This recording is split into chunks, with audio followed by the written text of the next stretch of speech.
Voilà, nous abordons maintenant la troisième partie de notre soirée sur la joie de l'Évangile et pour aborder le 4e chapitre de cette exhortation du pape François qui est intitulé « La dimension sociale de l'évangélisation ». Comme vous connaissez le bouquin par cœur maintenant, vous avez pu voir que, pour ceux qui le lisent intensément et avec assiduité, que nous allons, pour ces 4 prochaines soirées, aborder en long, en large et en travers, du moins je l'espère, cette dimension sociale de l'évangélisation. C'est un élément très cher au cœur des différents papes, je vais vous expliquer un petit peu pourquoi, et bien sûr en particulier, enfin pas bien sûr, mais enfin en tout cas, et pour le pape François, c'est un de ces points d'accroche qui, pour faire très court, dit qu'on ne peut pas continuer de parler de Jésus si on n'est pas capable de rejoindre l'homme dans les relations et dans la société dans laquelle il se trouve.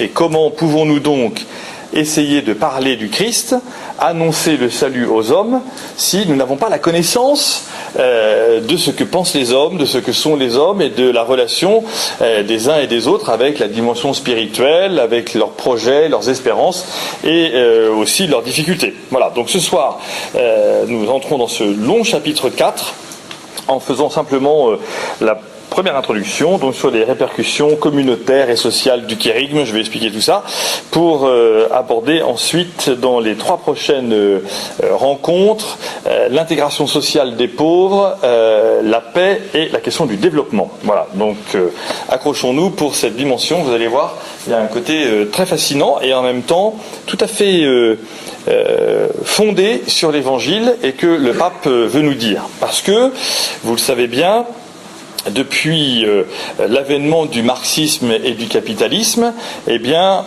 on a toujours cherché soit à dire que l'Église était du côté des pauvres et du coup opposée aux riches, soit qu'elle n'était qu'une Église de riches et du coup opposée aux pauvres.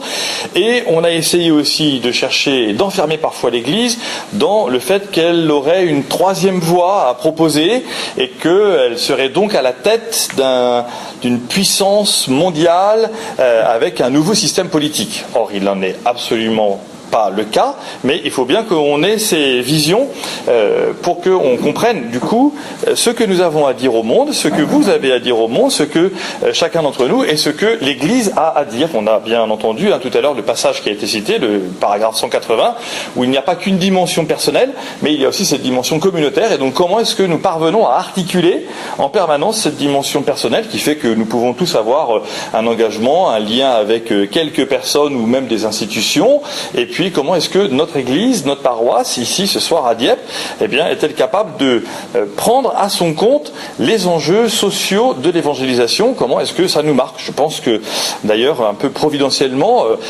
l'expérience que nous avons vécue hier après-midi en accompagnant Françoise, cette femme démunie qui faisait la manche depuis des années et des années à la porte de l'Église, je pense que c'est un temps prophétique que nous avons vécu hier, c'est-à-dire que cette dimension d'une paroisse rassemblée, nombreuse, chantante, priante et en même temps particulièrement touchée par le fait que eh bien, nous pouvions prendre du temps ensemble, comme communauté, pour une femme clocharde qui avait socialement raté sa vie et qui pour autant faisait partie de la nôtre parce qu'elle était aux portes de l'Église. Et donc il y a quelque chose là que nous avons vécu hier et que je reçois moi en tout cas comme un signe important et comme une occasion de pouvoir parler ce soir sans être complètement décalé par rapport à ce que nous dit le pape. On ne cherche pas à se donner des médailles, mais néanmoins nous devons être capables de reconnaître ce que nous vivons et de pouvoir nous appuyer sur ce que nous vivons. Alors avançons. Donc en premier lieu, le pape rappelle ce que c'est que l'évangélisation. Et l'évangélisation, quand on parle de l'évangile, de l'annonce de l'évangile, eh bien c'est de rendre présent dans le monde le royaume de Dieu.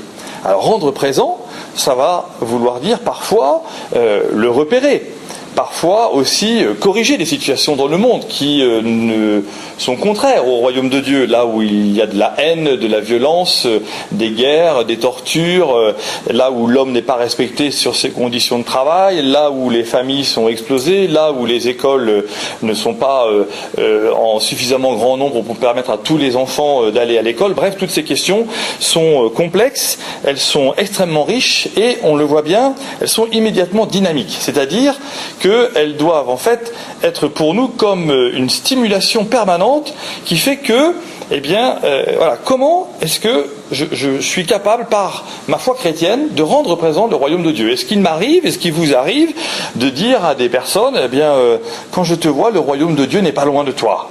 Voilà, c'est une bonne question, hein. Bon, c'est pas forcément pour ça qu'on va le faire directement, mais si on ne le dit pas directement, par exemple, est-ce que nous sommes capables, dans notre prière, dans l'action de grâce d'une journée, à la fin d'une journée, de dire, voilà, Seigneur, où ai-je vu le royaume de Dieu aujourd'hui? Dans un geste de charité, dans une démarche, dans une parole, dans un sourire, dans une intention, et ça doit être en permanence comme le fond commun de notre prière, qui donne alors un sens à nos engagements, à notre vie chrétienne, et même à nos rassemblements du dimanche, qui du coup ne sont pas le rassemblement d'individus les uns à côté des autres, qui ne se parlent pas ou qui se connaissent un petit peu mais pas trop, mais justement d'une communauté qui, en s'aimant, va amener tout l'amour qu'elle aura pu repérer pendant sa semaine à la messe du dimanche, notamment pour pouvoir communier, parce que le sens du royaume de Dieu, c'est comment les hommes communient-ils entre eux, comment sont-ils en communion entre eux et comment parviennent-ils entre eux, de temps en temps, parfois un peu mieux, à repérer la présence de Dieu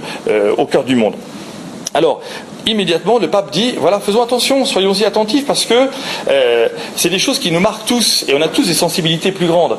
Et du coup, parce que c'est un sujet sensible, tel pauvre, telle réalité, tel groupe, telle dimension du travail, de la famille, de l'école, de l'éducation, hospitalier, de la visite aux malades, etc., on a tous un peu un risque absolutiste, en disant, c'est moi qui m'occupe vraiment des pauvres, et c'est moi qui ai la parole définitive, immédiate, vraie, dynamique sur ces pauvres. Eh bien non, attention, justement, le principe d'être catholique, c'est un principe universel, donc soyons capables, apprenons sans cesse à ouvrir notre point de vue, à ouvrir la dimension de notre vision du monde à partir de notre éducation, nos sensibilités, nos appels, nos charismes, à ce que d'autres vivent aussi. Parce que d'autres vivent aussi. Parce que comme ça, la notion de charité, la notion d'engagement social, la notion de proximité avec les réalités du monde, les institutions du monde, ne sera pas limitée à ce que nous voyons, mais véritablement pourra nous permettre de comprendre qu'il y a cette dimension sociale où la croix du Christ est plantée par notre baptême, par notre présence au cœur de chacune de ces réalités. Voilà, ce que veut dire l'évangélisation, c'est porter la bonne nouvelle. Et parfois, pour porter la bonne nouvelle, il faut d'abord qu'on soit capable de repérer où sont les bonnes nouvelles que le monde peut aussi nous donner. Et donc il y a cet échange permanent. Nous ne sommes pas simplement en position de donner, comme si c'était nous qui naturellement avions raison, ou spirituellement avions raison, mais comment est-ce que nous sommes capables de nous émerveiller, on va y revenir après, c'est un sujet très important chez le pape, la question de l'émerveillement, comment est-ce que nous sommes capables de nous émerveiller des marques d'amour, de charité, d'engagement des uns et des autres que nous voyons. Voilà, vous avez tous déjà participé à des réflexions, ou même vous-même dit des paroles en disant, mais je connais des gens qui sont pas chrétiens et qui font des œuvres absolument merveilleuses. Comment est-ce que nous sommes capables dans notre prière, dans nos relations, dans nos contacts, dans notre manière de parler de ce royaume de Dieu et du monde dans lequel nous habitons, de l'amour qui s'y déploie et avec force. Alors forcément, vous voyez bien que même si le pape arrive d'Argentine et d'un pays considéré en pays en voie de développement ou en force de développement, vous avez un certain nombre de croquis, de dessins humoristiques un peu satiriques, qui font que tout le monde n'aime pas le pape François. Il va falloir qu'on sorte un petit peu de l'illusion qu'on a le seul pape depuis 2000 ans que tout le monde aime. Parce qu'il y a quand même des gens qui se moquent bien largement du pape, et c'est ici le cas dans le pape François peut-il aider les pauvres, et il donne une Bible à un pauvre enfant rachitique qui dit qu'il a faim. Alors, qu'est-ce que ça veut dire ? Ça veut dire que, fondamentalement, ces personnes qui critiquent le pape et l'entreprise de l'Église, entre guillemets, en vérité, ils attendent une chose qui est la charité. Et ils comprennent et ils nous poussent, ils nous dynamisent dans cette dimension urgente de la charité. Parce que si nous disons que le Christ est mort et ressuscité pour tous les hommes, si nous disons que le Christ est le sauveur de l'humanité, eh bien comment portons-nous, comment parlons-nous, comment disons-nous, comment transmettons-nous ce salut à tous les hommes? Comment est-ce qu'il est capable d'être vu et vécu par chacun d'entre nous? Tout cela, bien sûr, eh bien, dans cette urgence de la charité, c'est-à-dire que c'est une urgence communautaire. Voilà, je ne suis pas un individu contre 7 milliards d'hommes ou à côté d'eux. Voilà, nous appartenons à un ensemble qui est cette humanité. Et cette humanité, eh bien, elle est unie. Elle a un projet qui est celui d'avancer, un projet du développement, un projet de vie sociale, un projet de vie communautaire. Comment est-ce que nous sommes capables, nous, de montrer que la foi en Jésus est absolument indissociable du développement de l'homme. Comment est-ce que notre foi en Jésus, celle que nous avons reçue comme un don, eh bien, au cœur de l'Église, c'est un contenu inévitable pour nous. Oui, nous savons que le Christ est mort et ressuscité, nous le professons, nous allons y revenir, mais est-ce que nous sommes capables justement aussi de montrer que, eh bien, cette mort et cette résurrection de Jésus ont un contenu inévitablement social? Voilà. Donc, inévitablement, ça veut dire qu'on ne peut pas en faire abstraction, c'est obligatoire parce que c'est notre vie de tous les jours. Et nous ne sommes pas, a priori, peut-être certains d'entre vous, ou peut-être moi aussi, pas des ovnis ou des extraterrestres. Nous sommes engagés dans le monde et il suffit de vous écouter et de découvrir un peu chacune de vos histoires pour voir que, eh bien, tous nous avons des histoires d'hommes et de femmes qui sont particulièrement incarnées avec des joies, des souffrances, des peines, des projets dans nos propres familles, avec nos propres amis, nos propres enfants, et que tout cela, eh bien, fait que voilà, a priori, nous ne sommes pas des extraterrestres. Mais parfois, il y a une espèce de rupture en disant, un peu comme si il y avait le chrétien du dimanche à la messe, et puis le reste du temps, pendant la semaine, quelque chose de complètement déconnecté, ou en tout cas qu'on a du mal à connecter, et qui est un enjeu permanent, qui ne date pas d'aujourd'hui. On le trouve déjà dans les Actes des Apôtres, on le trouve dans toute la Bible. Dès lors qu'il y a la mort et la résurrection de Jésus annoncée, eh bien, on va voir que tous les chrétiens, en permanence, vont devoir lier ces deux éléments fondamentaux, la foi en Jésus mort et ressuscité et la dimension sociale, notre appartenance au monde. Comment est-ce que nous vivons de cette charité? Voilà, ici vous avez bien sûr Mère Teresa, et j'ai perdu son nom, le frère Roger de Thésée, le fondateur de ce groupe œcuménique en Bourgogne. Voilà. Alors, eh bien, essayons d'avancer un petit peu. Ça va pour l'instant? C'est à peu près français ce que je dis là? Bon. C'est pas un autre langage extraterrestre. Alors, voilà. Puisque le pape nous dit que ces deux liens entre la foi et l'engagement social sont indissociables, eh bien, il va essayer de nous donner quelques éléments qui sont importants en disant confesser Dieu le Père, confesser Jésus et confesser l'Esprit Saint. Confesser, ça veut dire, voilà, quelle est ma foi? Comment est-ce que je confesse? Comment est-ce que je dis qu'il y a la foi? Et comme c'est confesser, c'est-à-dire dire la foi avec quelqu'un, dire la foi avec un autre. Et ma profession de foi, c'est pas une profession de foi individualiste ou personnelle, c'est quelque chose qui appartient à un groupe, et ce groupe s'appelle l'Église. Alors confesser Dieu le Père, eh bien, qu'est-ce que nous disons de Dieu dans la relation de ma foi, de notre prière avec le monde? Eh bien, notamment, dans la confession de Dieu le Père, nous confessons que ce Dieu, qui est Père, aime infiniment chaque homme. Et donc, comment est-ce que notre foi peut se déployer à partir de là? Vous n'êtes pas forcément obligé de toujours dire je viens au nom du Père t'annoncer quelque chose. Eh bien, comment est-ce qu'à partir de là, nous reconnaissons la dignité de chaque homme? De chaque homme. Voilà.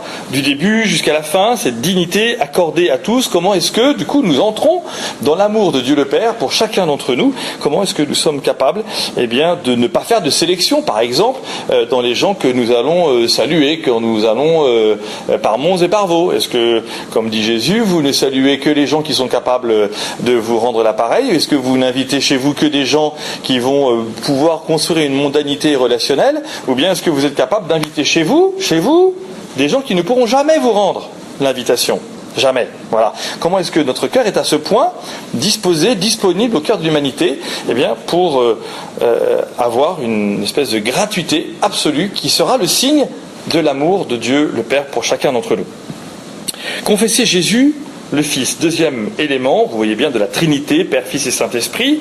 Eh bien, tout d'abord, confesser Jésus le Fils, c'est de confesser la venue dans la chair de Jésus. Cette fête de Noël, voilà, qui est la reconnaissance que Dieu s'est fait homme et que la religion chrétienne, c'est la seule religion au monde qui ose dire que Dieu descend. Toutes les autres religions sont des religions ascendantes, où l'homme fait des efforts pour aller vers Dieu. Et là, nous avons mystérieusement ce Dieu qui se fait bébé, qui se fait enfant, qui naît dans une crèche au milieu de nulle part, et en tout cas pas au milieu des hommes, parce que les hommes ne veulent pas l'accueillir, parce que les hommes n'accueillent pas la vie. Eh bien, comment est-ce que cette réalité de Noël que nous aimons tous, machin, eh bien, nous marque pour montrer qu'il y a, comme dit le pape, une incarnation assumée. C'est-à-dire comment j'assume moi-même ma propre humanité, avec mes misères, avec mes difficultés, et avec tous les rejets au cœur de ma vie, et les rejets dans ma famille, avec mes amis, etc. Voilà. Parce que c'est dans cette humanité, c'est dans cette incarnation, dans cette chair qui est ma chair, une chair pécheresse, une chair qui va mourir, une chair qui va un jour disparaître, eh bien comment est-ce que je comprends que Dieu vient habiter cette réalité, et du coup la réalité de tout homme, pour la mener à Dieu. On comprend alors que l'œuvre de Jésus est une œuvre complètement donnée, il va même livrer son sang, il va même verser son sang pour chacun d'entre nous, comme pour nous montrer que son amour à lui, pour nous, comme notre frère, est absolument sans aucune limite, et qui va donner à l'homme alors une nouvelle noblesse, puisque nous avons un frère, au moins un, qui est mort pour chacun d'entre nous. Alors, eh bien, la mort de Jésus va devenir pour nous le lieu de la rédemption, c'est-à-dire le lieu du salut. Si je vois qu'il y a un frère qui se donne à moi, eh bien, il me sauve. Et je suis sûr que vous avez tous déjà fait cette expérience, eh bien, d'être effectivement sauvé par quelqu'un un jour dans votre existence en disant, voilà, si celui-là n'avait pas été sur mon chemin, je serais mort. Ou bien, j'étais mort.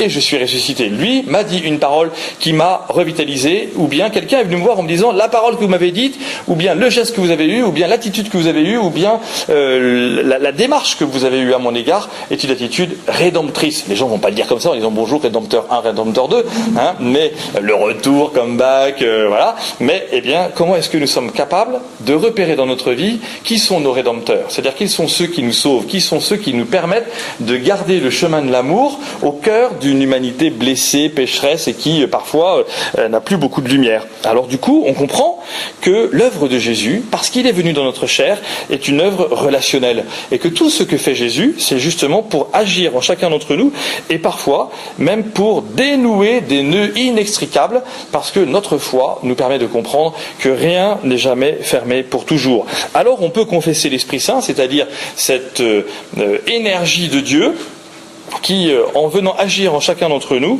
va nous permettre, malgré nos misères, de coopérer à l'action de Dieu. Malgré tout ce qui fait nos limites, eh bien, ça va nous permettre de dire à tout homme, et y compris pour nous, mais toi aussi tu peux coopérer à l'amour. Personne n'est jamais étranger à l'amour, personne n'est jamais retiré de l'amour. Alors c'est un gros enjeu parce qu'on voit bien qu'il y a des formes d'humanité et puis on est tous marqués par des personnages plus ou moins horribles dans l'histoire de l'humanité, l'histoire récente. Eh bien comment, même sur cela, comment est-ce que nous osons poser le regard d'amour de Dieu le Père dès lors qu'ils sont des créatures de Dieu, voilà, pour permettre justement qu'il y ait cette communion, c'est-à-dire ce lien intense entre les hommes et qui vient de l'unité du Père, du Fils et du Saint-Esprit. Cette icône de Roubliev, qui est un auteur russe, eh bien, moi je l'aime beaucoup à partir des pieds.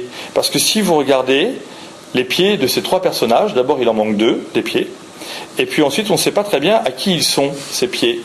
Or, le Christ, qui vient laver les pieds de ses disciples, ne fait pas de différence entre les pieds de ses disciples en disant tiens je vais laver celui qui est le plus propre. Non, il lave tous les pieds de ses disciples.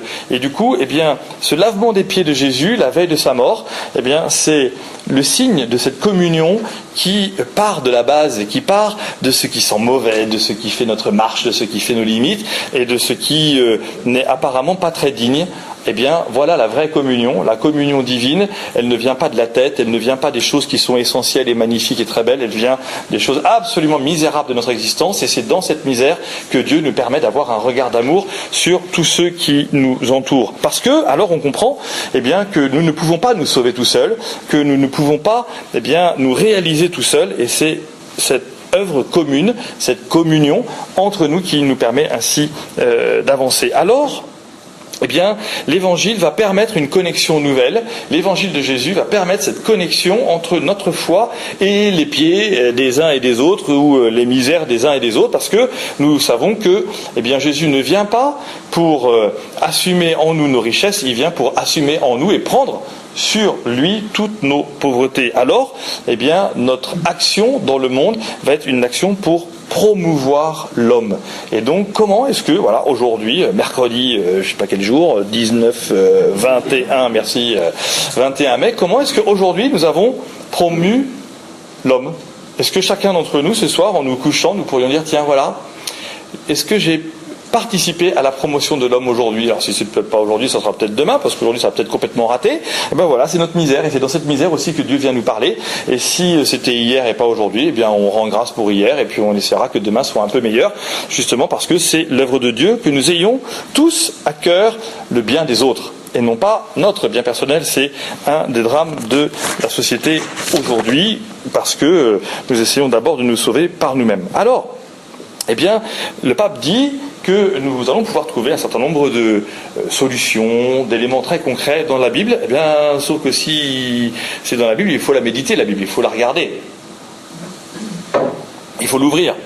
Parce qu'il y a sans cesse dans la Bible, et si on regarde toutes les histoires, eh bien, il y a sans cesse l'annonce d'un salut possible et l'annonce, eh bien, d'un amour fraternel possible. Parce que mon sauveur, c'est mon frère. Et c'est pas quelqu'un qui est extérieur à moi, c'est pas un extraterrestre. Et donc c'est quelqu'un qui va connaître exactement mon existence, qui va connaître exactement ma vie. Alors, effectivement, je ne lis pas la Bible pour essayer de trouver des solutions, je lis la Bible pour comprendre qu'il y a des histoires, et que dans chacune de ces histoires, c'est moi qui suis présent, et que c'est mon histoire qu'on est en train de raconter, qui est une histoire de relations réussies, ratées, reprises, perdues, et trahies, et en même temps qui continue sur un chemin qui nous est donné par le Seigneur. Alors effectivement, eh bien, nous allons au cœur de la Bible, au cœur de la parole de Dieu, pouvoir ouvrir cette Bible, non pas pour la transformer ou pour la tordre et que nous en sortions ce que nous avons envie d'en sortir, mais justement pour comprendre, eh bien, que il n'y a aucune répétition dans chacune de ces histoires. Parce que le risque, c'est, nous dit le pape, que justement, au fur et à mesure qu'on connaît un peu la Bible, eh bien, qu'on dise, ouais, je la connais. Et du coup, nous nous habituons à la parole de Dieu. Alors, est-ce que nous pouvons nous habituer aux relations que nous avons? Est-ce que nous pouvons nous habituer sur la terre en disant, bon, c'est bon, j'ai mon quota d'amis, là, je m'arrête. Donc maintenant, les gens que je rencontre, c'est fini. Ça peut plus être mes frères. Voilà, moi, j'ai estimé que à 50 relations, je m'arrêtais. Voilà, 51 qui pourraient changer ma vie. Non, je la prends pas, celle-là, c'est fini. Eh bien, voilà. Est-ce que nous nous habituons à ça? Est-ce qu'il n'y a pas parfois un peu le risque, dit le pape, d'une répétition un peu mécanique qui fait que voilà, on sait maintenant à qui on peut parler, à qui il vaut mieux pas parler, et ce qui va faire le sens de notre vie. Ça, c'est un gros drame, parce que du coup on va arriver à 3 pertes fondamentales. Ces 3 pertes fondamentales qui fait que quand nous nous sommes habitués à la parole de Dieu et que nous nous sommes habitués à des relations dans lesquelles nous disons maintenant c'est bon, c'est figé, eh bien on perd, dit le pape, l'émerveillement. Nous ne sommes plus capables de nous émerveiller. Nous avons mis des barrières à notre esprit, à notre cœur, à notre regard, en disant alors je ne peux plus m'émerveiller. Voilà, ce sont ces chutes là extraordinaires qui ne s'arrêtent jamais, et cette eau qui coule en permanence, eh bien, elle vient revitaliser une région entière. Eh bien, voilà, finalement, quand on s'habitue, en disant c'est comme ça qu'il faut faire et pas autrement, eh bien, on perd l'émerveillement. Deuxième perte, c'est pour cette belle voiture, c'est la perte de la fascination. Est-ce qu'il y a des choses fascinantes dans notre vie? Voilà. Parfois, on s'aperçoit, en parlant avec les gens, eh bien que ils sont plus tristes de leur vie que fascinés par leur vie. Comment est-ce que nous, les chrétiens, parce que nous méditons l'Écriture, parce que nous voyons chacune de ces relations, comment est-ce que nous permettons aux hommes de notre temps d'être fascinés par leur vie, c'est-à-dire d'avoir des vrais projets, d'être marqués par quelque chose qui va leur tenir à cœur. Et puis, troisième perte, nous dit le pape, c'est la perte de l'enthousiasme. Voilà. Bon, alors on est tous des dépressifs chroniques, et donc nous sommes dans une société dépressive ensemble, et voilà. Donc on n'a plus aucun enthousiasme, et donc cette triple perte, eh bien, va nous faire perdre à la fois la joie de l'évangile, la joie de la fraternité et la joie de la justice. Voilà. On va perdre tout cela. On va du coup avoir une petite vie chrétienne complètement insupportable et insipide et sans odeur. Alors on va continuer de faire des choses, des petites choses, bon très bien, mais on n'aura aucun dynamisme nouveau pour rejoindre le monde. Voilà. Alors, on entend ça aujourd'hui. Et moi je l'entends même ici parfois à Dieppe. On dit non mais mon père, attendez, vous êtes gentil, vous êtes un grand idéaliste. On m'a dit ça il n'y a pas très longtemps. C'était très agréable. Et vous êtes un grand idéaliste, voilà, vous êtes un homme brillant, mais alors, s'il vous plaît, ne nous bousculez pas trop, parce que nous, on sait qu'on est les derniers chrétiens de Dieppe, et qu'on va bientôt tout fermer. Voilà. Alors, comme on va bientôt tout fermer, bougez pas trop la poussière, ça pourrait faire mal au cercueil. Hein. Donc, voilà. Alors, effectivement, là, il n'y a plus ni émerveillement, ni fascination, ni enthousiasme, et donc, voilà, et bien, quand il n'y a plus tout ça, eh bien, en fait, on perd le frère. Et on perd le don du frère. Et finalement, on décide que le prochain que je vais rencontrer est naturellement mon ennemi. Alors que l'œuvre de la Bible, c'est de nous dire, depuis Caïn et Abel, on connaît cette histoire terrible de Caïn et Abel, hein, où Caïn tue son frère, et puis Dieu qui se promène dans le jardin, essaie de faire une promenade habituelle, et il vient voir Caïn, et lui dit « Qu'as-tu fait de ton frère ?» Et la réponse de Caïn, c'est « Suis-je responsable de mon frère ?» Et donc depuis le départ, toute l'histoire de la Bible, c'est une histoire de fraternité et de réception d'un frère ou bien de refus d'un frère. Est-ce que je suis capable de me réjouir de ce don d'un frère dans mon existence, qui est comme le prolongement de l'incarnation. Voilà, le frère, celui que je vais rencontrer par hasard ou avec une réunion choisie, etc. Est-ce que c'est un frère ou bien est-ce que c'est un ennemi, quelqu'un qui va me détester ou que je déteste naturellement? Est-ce que j'ai décidé de lui faire sa peau ou bien est-ce qu'au contraire j'entre dans cette logique du don qui est la logique de Jésus, qui dans chacune des personnes qu'il a rencontrées dans l'Évangile a été capable de révéler chez lui et de s'émerveiller en lui de ce qu'il voyait. Alors, eh bien, si on reçoit ce frère comme un don, eh bien, on va récupérer, d'une certaine manière, nous dit le pape, de la transcendance. Parce qu'on va comprendre qu'on n'est pas propriétaire de notre frère, on n'est pas propriétaire de sa pensée, on n'est pas propriétaire de ses actions, on n'est pas propriétaire de ses décisions. Et donc, on va donner de la transcendance, parce que sinon ça va être que horizontal. Toi, plus moi, et hop, on va essayer de faire une humanité. Ça marche jamais, ça. Ça marche jamais. Ça finit toujours par une tyrannie. Il y en a toujours un qui va être le grand frère des autres. Voilà. Or, est-ce que nous sommes frères les uns des autres sans taille?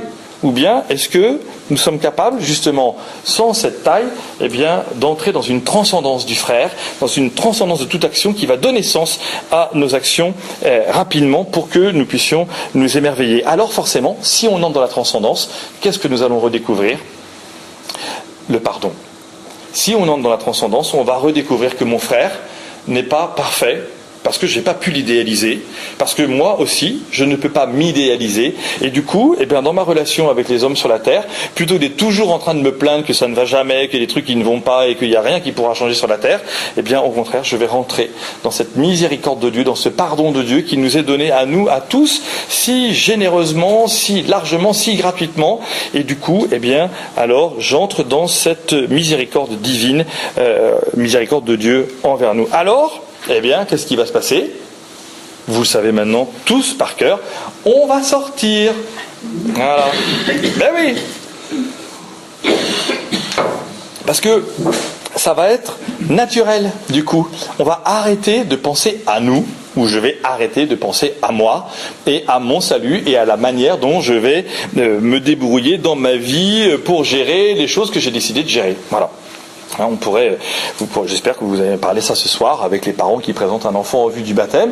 Voilà, la sortie d'un enfant du ventre de sa mère, eh bien, c'est une sortie obligatoire parce que sinon l'enfant peut pas vivre ad vitam dans le sein de sa mère. Et bien forcément, on se retrouve complètement bouleversé dans chacune de nos relations par n'importe quelle naissance. Et donc l'arrivée d'un nouveau frère, d'une sœur, et donc tout ça va, eh bien, provoquer en nous des chamboulements. On va arrêter de penser qu'à nous et on va du coup rentrer dans d'autres dimensions. Voilà, la priorité absolue, c'est la sortie obligatoire. Sortons de nos églises, sortons de nos poussières, sortons de nos cercueils, sortons de nos habitudes, sortons de toutes ces choses qui nous sont en nous comme figées, pour au contraire découvrir que à travers cette sortie obligatoire, nous allons redécouvrir la charité. Par cette sortie obligatoire, nous allons redécouvrir l'un des deux commandements principaux. Aimer Dieu, on est tous d'accord, plus ou moins, j'espère, mais aimer le frère, à 3 jours des élections européennes, c'est pas encore gagné. Hein, donc, parce que quand même, les Roumains dans l'Europe, les Croates, les Serbes, on les aime, les Serbes. Hein. Et puis alors les Polonais, quand même, le plombier polonais, il faut quand même pas exagérer. Hein. Bref, donc on voit bien que là il y a des choses qui titillent fortement. Alors comment est-ce que nous allons faire? Eh bien voilà, la question c'est justement de comprendre qu'il y a là pour chacun d'entre nous le point de la vérification absolue. Hein. Le point, le discernement absolu, c'est est-ce que l'autre est mon frère? Est-ce que je le reçois comme un frère?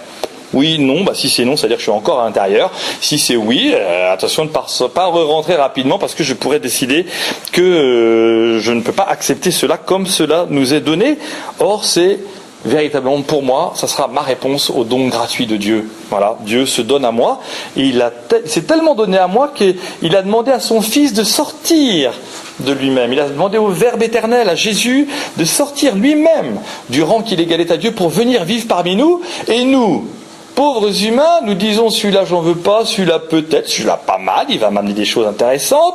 Voilà, non. Eh bien, du coup, nous limitons la gratuité de Dieu, nous limitons la charité de Dieu, et même parfois nous la remettons dans un labyrinthe en disant cherche bien et rentre à l'intérieur, parce que c'est peut-être là-bas qu'il y sera. Eh bien, Dieu n'y est jamais.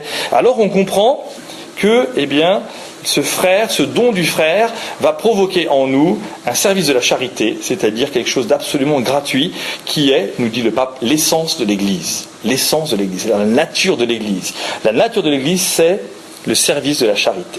Voilà. Comment est-ce que nous sommes capables, du coup, d'avoir cette vraie compassion, c'est-à-dire d'être passionnés avec les gens, d'être passionnés avec nos frères, de leur histoire, de leur vie, comment est-ce que nous allons pouvoir assister notre prochain, promouvoir notre prochain, et du coup, en fait, ça serait même en premier à le dire, à comprendre notre prochain. Or, pour comprendre le prochain, eh bien souvent, il faut s'asseoir très très longtemps à côté de lui avant même qu'une parole puisse être dite de son cœur, parce que, eh bien, il y a ce rapport de la confiance et de la fraternité qui n'est malheureusement pas naturel. Et donc il y a ce travail permanent à jouer qui n'est du coup pas pour jouer perso, pour ma carrière, les choses que j'ai décidées, ma famille, mes amis, mon entreprise, ma boîte, mes impôts, mon code EVI, voilà, mes stock options, machin, tout ce que vous voulez. Non, tout ça c'est pas l'évangile, ça c'est pour jouer perso. Hein. Eh bien, l'évangile c'est justement de sortir de la dimension simplement personnelle,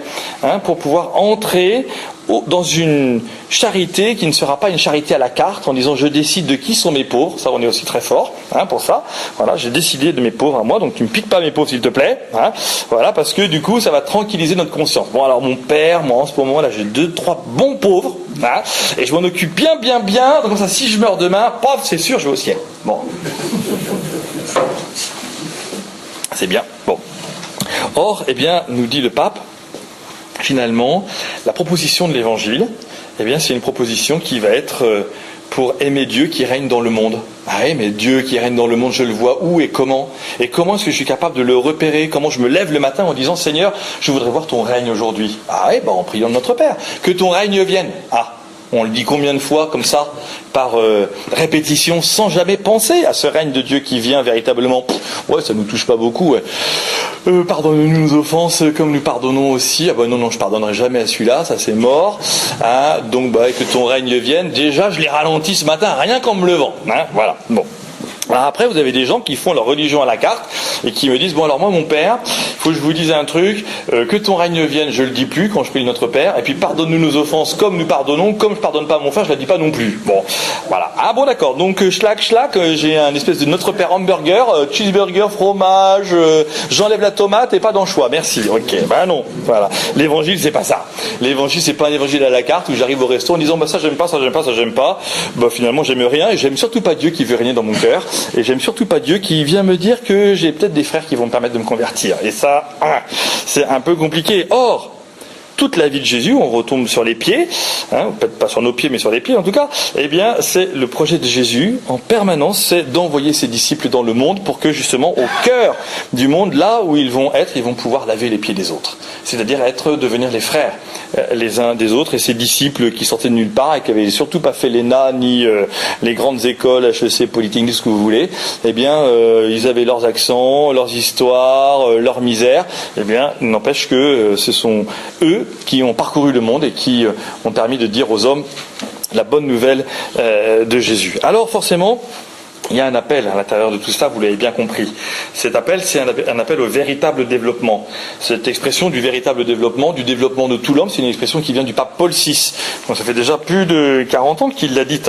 C'est un appel au développement de tous les hommes et de tout l'homme. Voilà un véritable enjeu qui fait que l'annonce de l'évangile, l'évangélisation, l'évangile de Jésus-Christ, eh bien, il tient compte de tous les rapports humains, de tous ces rapports extrêmement concrets entre les hommes. Et on voit bien alors que, eh bien, nos actions peut-être de carême, nos actions dans des associations, nos actions, nos manières de penser, nos participations à des groupes de réflexion, tout ça participe à chacun de ces rapports concrets qui vont permettre de sauver le monde, qui vont permettre aussi d'ouvrir sans cesse notre cœur à cette dimension universelle qui va nous donner ainsi de pouvoir repérer là où les hommes peuvent être sauvés, là où nous apportons le salut au monde, parce que c'est l'appel de Jésus. Allez de toutes les nations, faites des disciples. Eh bien, on ne peut pas faire de disciples en disant à quelqu'un, tiens, je te file la Bible, mais tu meurs de faim, ça ne me dérange pas.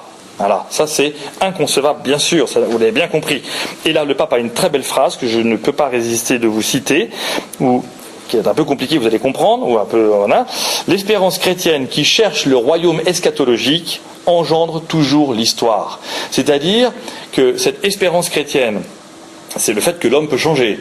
D'accord ? C'est le fait que mon cœur peut changer, que je ne suis pas enfermé. Voilà l'espérance chrétienne qui cherche le royaume eschatologique. C'est-à-dire qu'il y a quelque chose qui n'est pas encore venu, et c'est pas à moi de dire que le royaume de Dieu c'est fini et qu'il est là comme ça et que c'est déterminé. Vous voyez ?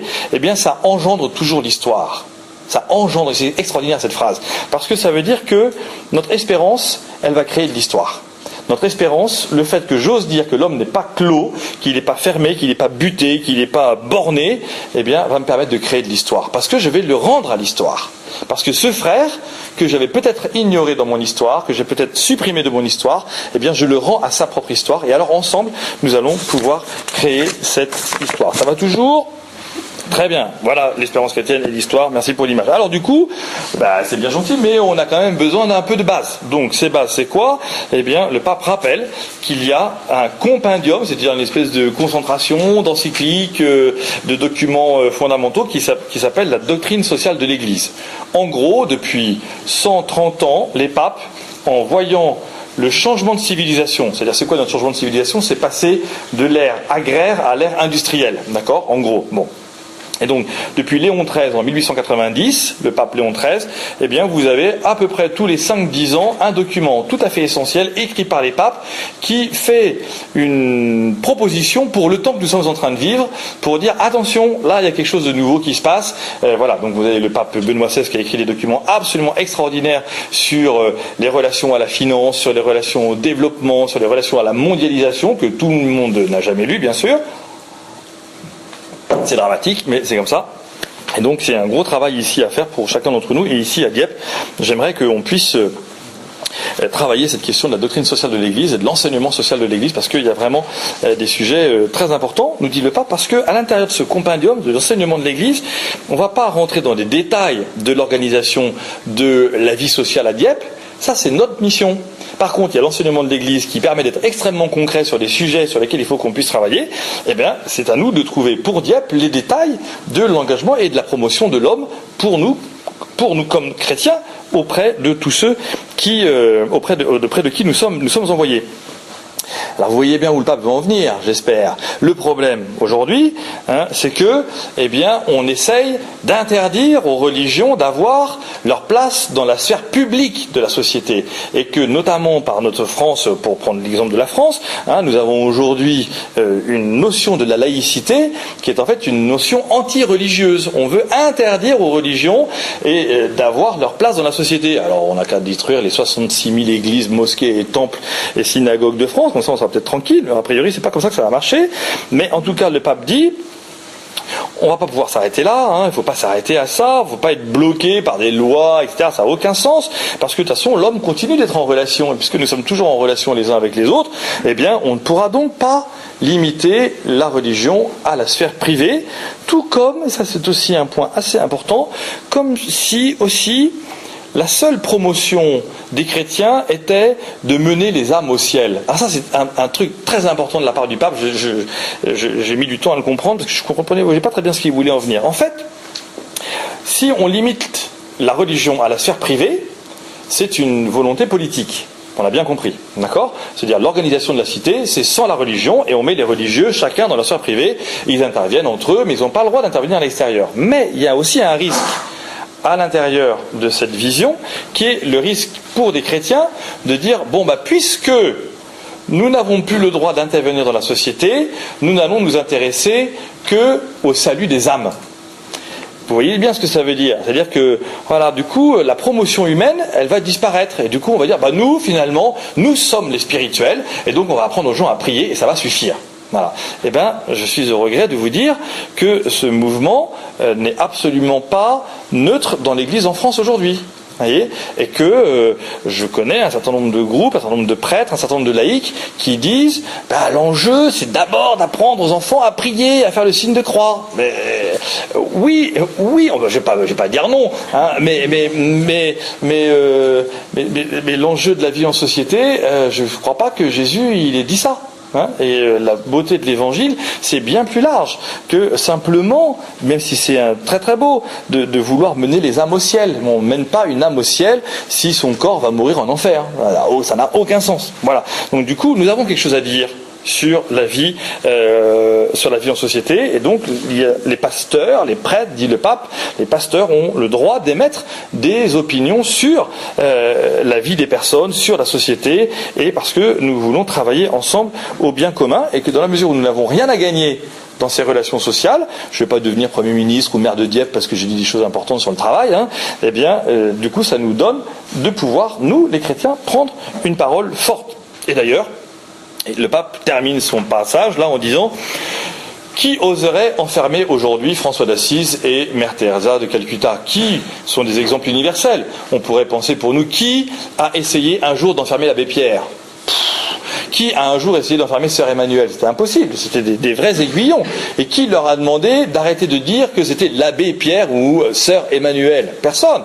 Parce que leur vie, leur engagement était tellement fort et tellement puissant qu'il était fondé sur l'Évangile. Et si ces hommes et femmes n'avaient pas fondé leur engagement social sur l'Évangile, eh bien finalement on n'en aurait pas parlé. On aurait dit, oui, il y a des associations, il y a des gens très bien qui font ça.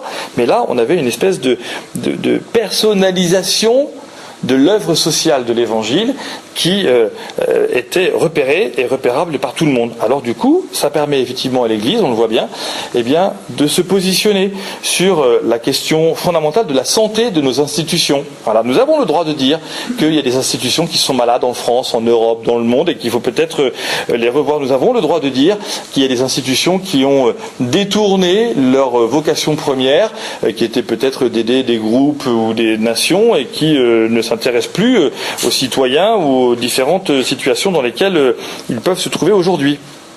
Finalement, notre foi authentique, dit le pape, c'est une foi qui veut transformer le monde. Finalement, la foi en Jésus, c'est une foi qui va avoir en nous toujours ce désir, la transformation du monde, et du coup, de pouvoir dire, oui, que nous aimons notre planète, que nous vivons dans la même maison, que nous avons tous un véritable amour pour l'humanité, parce que nous trouvons là nos frères et sœurs et que nous sommes du coup dans la même famille. Nous sommes véritablement ensemble engagés sur ce chemin qui est un chemin de transformation du monde, compliqué, mais pas un chemin de bisounours, parce qu'évidemment, on voit bien, c'est extrêmement concret. Alors, tous les chrétiens sont appelés à comprendre qu'ils doivent être préoccupés ensemble à la construction d'un monde meilleur. Alors, ce travail sur la doctrine sociale de l'Église, qu'est-ce qu'il va permettre ? Il va nous permettre d'avoir véritablement pour nous un regard positif sur la société. Parce que notre pensée sociale, notre position sociale, eh bien, elle va permettre de faire des propositions. Je l'ai déjà dit plusieurs fois sur d'autres sujets. Il me semble qu'aujourd'hui, le problème de l'Église en Occident, c'est pas un problème du nombre de prêtres, du nombre de baptêmes, machin, etc. C'est le fait que nous ne sommes plus force de proposition. Nous sommes force de réaction. Et du coup, on est toujours contre les choses qui sont en train de se présenter. Eh bien, ça, c'est un côté d'enfermement de notre labyrinthe de tout à l'heure, vous voyez, c'est-à-dire qu'on n'ose plus dire des choses, et donc on n'a plus le courage d'être force de proposition pour le monde, parce qu'on se dit, on va déjà gérer le truc entre nous, et puis ça ira peut-être mieux après. Non, on le voit bien, ça va jamais bien dans ces cas-là. Et donc, la pensée sociale de l'Église, c'est une pensée positive, une pensée qui fait des propositions, qui est le signe d'espérance, justement, du Christ, qui jaillit et qui vient du cœur de Jésus. Alors, pour finir véritablement, eh bien, le pape nous dit, il faut donc utiliser ce document, il ne fait que 500 pages, donc il n'y a aucun problème. On pourra lire ce soir et se rencontrer demain pour le lire. Et il faudra l'étudier, moi je serais heureux qu'il y ait des chrétiens de Dieppe qui viennent me voir en disant, est-ce qu'on peut organiser sur Dieppe, un groupe de réflexion, de regard sur la société dieppoise, sur les entreprises dieppoises, sur les relations dieppoises, sur les syndicats à Dieppe, sur les associations à Dieppe, et qu'on ose dire, à partir de la doctrine sociale de l'Église, que nous avons une position et un regard sur la société qui ne sera, vous l'avez bien compris, ni politique, ni syndicaliste, ni économique, mais qui sera le fait d'un regard pour la promotion de l'homme, parce que nous avons quelque chose à dire sur la promotion de l'homme. Et si ça sera, je pense, dans ces cas-là, dynamique, parce que ça ne sera pas une confrontation, ni une opposition à la société, mais justement un engagement encore plus fort dans la société. Voilà ce que je vous demande.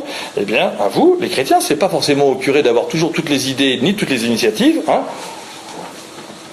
soyons bien clairs, mais justement, le pape nous le dit.